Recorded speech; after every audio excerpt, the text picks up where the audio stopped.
રહ્યા છો વડોદરા લાઈવ 24/7. હવે જોઈએ અગત્યના સમાચાર. સોનગઢના ગામડાઓમાં ઘરે ઘરે જઈને હોળીની ઉજવણી, બાળકોને કલર અને પરિવારોને તેલનું વિતરણ કરાયું. સોનગઢ તાલુકાના અંતરિયાળ વિસ્તારોમાં હોળી પર્વ નિમિત્તે ઘરે ઘરે જઈને પ્યોર ગણીમાંથી સિંગતેલ કાઢેલ જરૂરિયાતમંદોમાં વિતરણ કર્યું.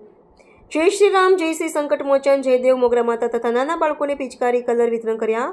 હાર્દિકભાઈ જોશી તથા નવીનભાઈ મહારાજ કોકણી દ્વારા 5 વર્ષથી સેવાકીય કાર્ય ચાલી રહ્યું છે, જે સાબિત કરી દીધું છે કે જો ગામડાઓમાં હિન્દુ ધર્મ મજબૂત કરવો હોય તો આવી સેવા જરૂરી છે અને જરૂરિયાતમંદોના સંપર્કમાં રહેવું પડે અને પૂછવું પડે કે તમને શું જરૂર છે, શું નહીં, તો હિન્દુ ધર્મ મજબૂત થાય. એ આજે હાર્દિકભાઈ જોશી તથા નવીનભાઈ મહારાજ કોકણીએ સાબિત કરી બતાવ્યું છે કે એક પણ રૂપિયો ઉઘરાવ્યા વગર આજે 5 વર્ષથી અવિરત સેવા ચાલી રહી છે. મહત્વની વાત એ છે કે 5 વર્ષથી ઉપર આ સેવા ચાલી રહી છે, પણ આજ દિન સુધી કોઈ પાસે 1 રૂપિયો ઉઘરાવ્યો નથી.